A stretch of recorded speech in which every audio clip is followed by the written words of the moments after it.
Hi there, I'm Joan, a parent coach.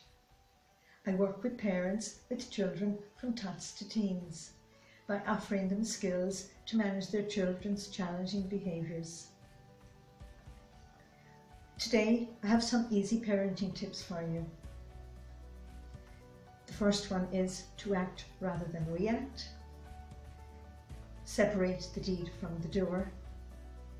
Catch me being good, being the child being good, and how to be firm and kind. In giving you these tips today, the skills and strategies I'm offering you will apply to children of all ages. This is part of what we do and what we are as parents to raise our children to be responsible and contributing members of society. As parents, we lead by example. So I have some daily behaviours that wind parents up. Children throwing things, breaking their toys, breaking property, running away when out in public, generally messing, possibly at the table, messing in the bathroom, squeezing too much toothpaste, although they've been told many times not to, fighting with each other. What do parents do? Parents usually talk too much. And when we talk too much, we don't know what to do. And then we resort to nagging, preaching, scolding, criticising, reminding. What happens to the children? They become parent deaf. They've heard all of their words so many times, they tune out. The child needs to belong. He wants to belong in his first group, which is his family group. And he'll try many ways to find his place within the group.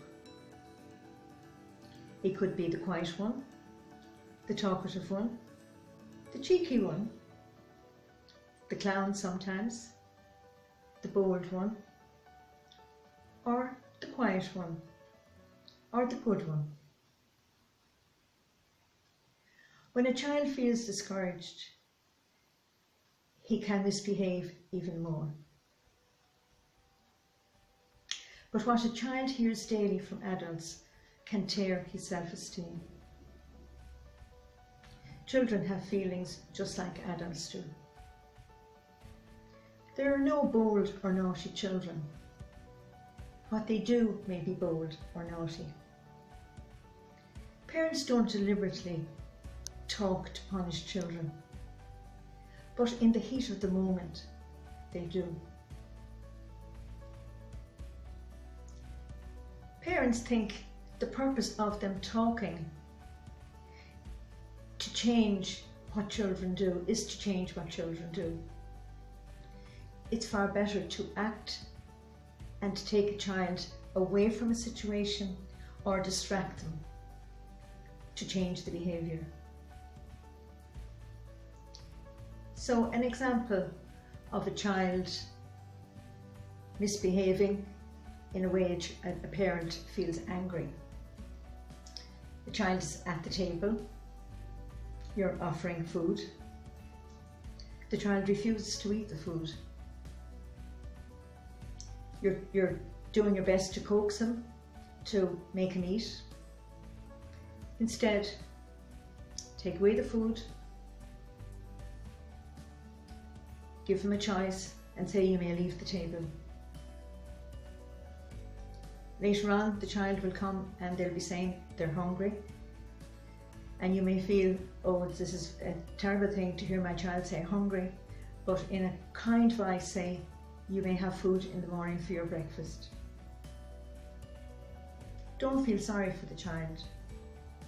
It gives them the justification to feel sorry for themselves, and that can be very discouraging for a child. An example for a younger child is when they learn to climb What do?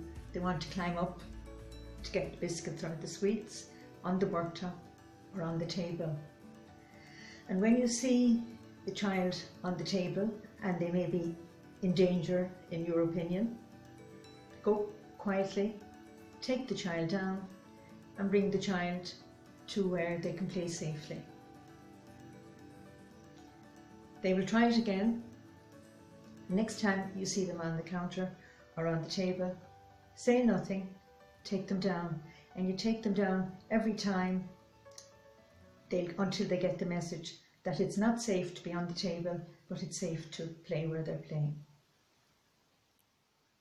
Another example could be children are at the table, they begin messing with each other. Instead of reacting, say in a kind and firm voice, you may leave the table or you stay here and eat your food quietly. Allow them to choose what behaviour or what choice they want by staying or going. Never tell a child he's bad or bold. This tears his self-esteem. And this is what I call separating the deed from the doer. What they've done might be bold, but they're not. What they've done might be unacceptable, but they're not. For example, if the remote gets broken, it has to be repaired.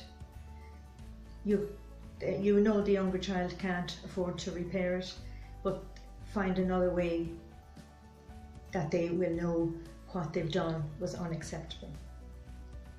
For an older child, talk about the repair or the replacement of the remote, possibly from their pocket money, and how they might be able to pay for it. Up to now, I've spoken about the ways in which parents react, and now I'm going to offer you some ways to act rather than react. First recommendation is press the pause button. That gives you a chance to take a breath, think about what you want to say or do. The next one is to see less, say less, hear less. The children already know how to push your buttons, so you're not going to take the bait on being pushed or reacting. It's about acting. The next thing you do is catch them being good. The behaviour you like, you see, you comment on. Behaviour you don't like, you don't see it anymore, or not at that moment. You say, well done, I like the way you're sharing your toys with your brother. Thank you, that really helped me. You will get a chance later on if you want to talk about the misbehaviour, but usually and sometimes that's not needed. So what I've covered in this talk was acting rather than reacting, correct the behaviour, not the child, catch the child being good, and being firm and kind. Take care of yourself. Don't forget to breathe. Don't forget that self-care. Bye-bye for now.